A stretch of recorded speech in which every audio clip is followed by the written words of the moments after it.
Alright guys, thank you for watching. In the video today we have Sony, which is looking at further investment to help drive PC and mobile gaming. God of War Ragnarok has been rated by the ESRB along with information on how long the game will actually last. We have a massive rumour of upcoming Sony games which has been leaked, revealing some potentially mouth-watering games heading to the PlayStation, and as usual the links to the articles are down below in the description. Okay, so looking at our first piece of news, Sony is looking at further investment to help drive its PC and mobile gaming division. PlayStation Studios head honcho Hermen Hulst has revealed that the format holder is looking at fresh investment to drive its push into PC and mobile markets. Speaking with Reuters, Hulst, who previously headed up Sony first-party studio and Killzone developer Guerrilla Games, commented, "Further investment in areas that will strengthen the expansion onto PC, onto mobile and into live service, that's definitely a possibility for us." Speaking on the From Software investment, Hulst suggested that there's the possibility of expanding beyond just games. He goes on to say, "You should think of collaborations on the game development side first and foremost. But it's also not unthinkable with our PlayStation Productions efforts that we explore other opportunities. The last few years has seen a considerable effort by Sony to bring some of its biggest titles to the PC, including Days Gone, Horizon Zero Dawn and God of War. Most recently, we've seen Marvel's Spider-Man Remastered arrive onto PC, which will be followed by Spider-Man Miles Morales later on this year." And I've mentioned this before on a number of previous videos that actually there's nothing wrong with releasing games onto PC so long as it doesn't come at the expense of the PS5. So release your games onto other platforms by all means, but give PlayStation 5 console owners a reason to have a console, which means when you release your first party games, leave them on the console for at least a year or more, so a minimum of a year, especially these single party games, before they head on to other platforms. That's a conversation for another day. Moving on to our next piece of information, we have God of War Ragnarok, which has been rated by the ESRB ahead of its launch, which is around about 6 weeks away. The ESRB now has a public rating up for God of War Ragnarok that is also includes a short description as to why it will be carrying an M for mature rating once again. Not exactly the biggest shock, but there will be violence depicted, blood and curse words used in Ragnarok. These reasons and more are why it has been deemed inappropriate for those in the more tender years of 16 and younger, while hardened and brittle 17-year-olds and their seniors can enjoy Kratos and Atreus' new journey. The full description from the ESRB goes on to say, "This is an action-adventure game which players help Kratos and his son on a dangerous quest. Players explore various realms and engage in frenetic hand-to-hand combat against human-like raiders and fantastical creatures such as the centaurs, trolls and dragons. Players use axes and chained blades to battle enemies, often resulting in large blood spatter effects and dismemberment. Players can perform finishing attacks that depict close-up impalement via bladed and handheld weapons. Repeated axe strikes to a creature's neck results in decapitation.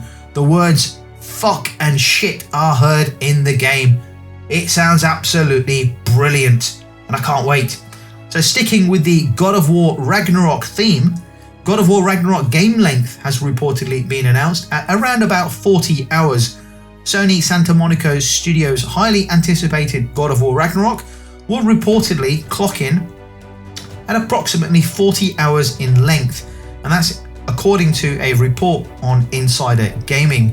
That figure includes all optional activities, as the main campaign would reportedly take around 20 hours to finish. Furthermore, around 3.5 of the 20 hours of the game are dedicated to cutscenes, with around 16, just over 16 hours or so being actual gameplay. The additional 20 hours of side quests and side activities is comprised of about 19 hours of physical gameplay and about an hour of cinematic cutscenes. As with any game, these will depend on the individual's playtime, and it is a rough estimate, so it will depend on your playtime and your skill level. While we won't know for certain until reviews start dropping just how long God of War Ragnarok is, David Jaffe said last year that he's also heard the game is about 40 hours long. Jaffe also goes on to say, "I'm hearing from people in the know that the game is 40 hours. They're aiming for 40 hours of gameplay. I don't know if that's 100% platinum trophy completion or if that's average playtime. Is it guaranteed? No. Things get cut, things get added. But what I can tell you right now, 40 hours of gameplay is what they're shooting for the God of War game." God of War Ragnarok is penciled for release on November the 9th, 2022 for PS5 and PS4. The game's custom DualSense controller is now also available to pre-order, although it's been selling out quick, so if you're interested, you best get moving quickly. Moving on to the next piece of news. We have had a massive rumour of upcoming Sony games, which is leaked, revealing some potential mouth-watering games heading onto the PlayStation platform. So this is a rumour, and apparently a list of upcoming games from Sony seems to have leaked, and it cites unannounced titles from Guerrilla Games, Kojima Productions, Firesprite, and many more.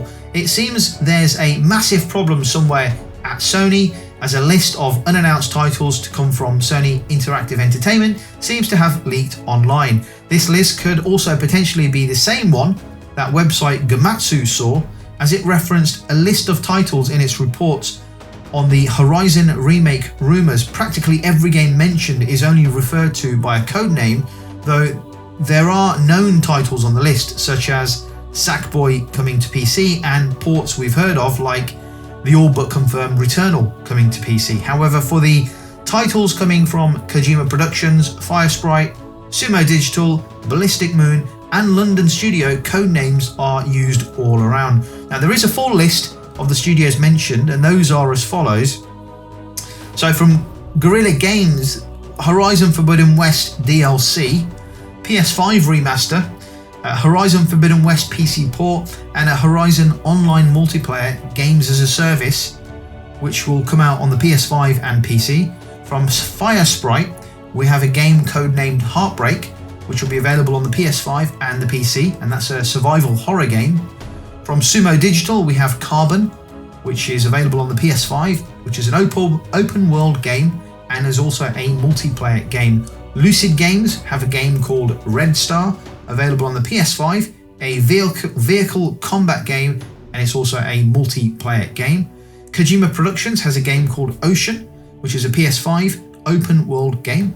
Ballistic Moon has a game called Bates, and don't forget these are all code names, so whether it's called Bates, who knows, but Bates on the PS5 and PC, survival horror. That could be a Silent Hill-esque game.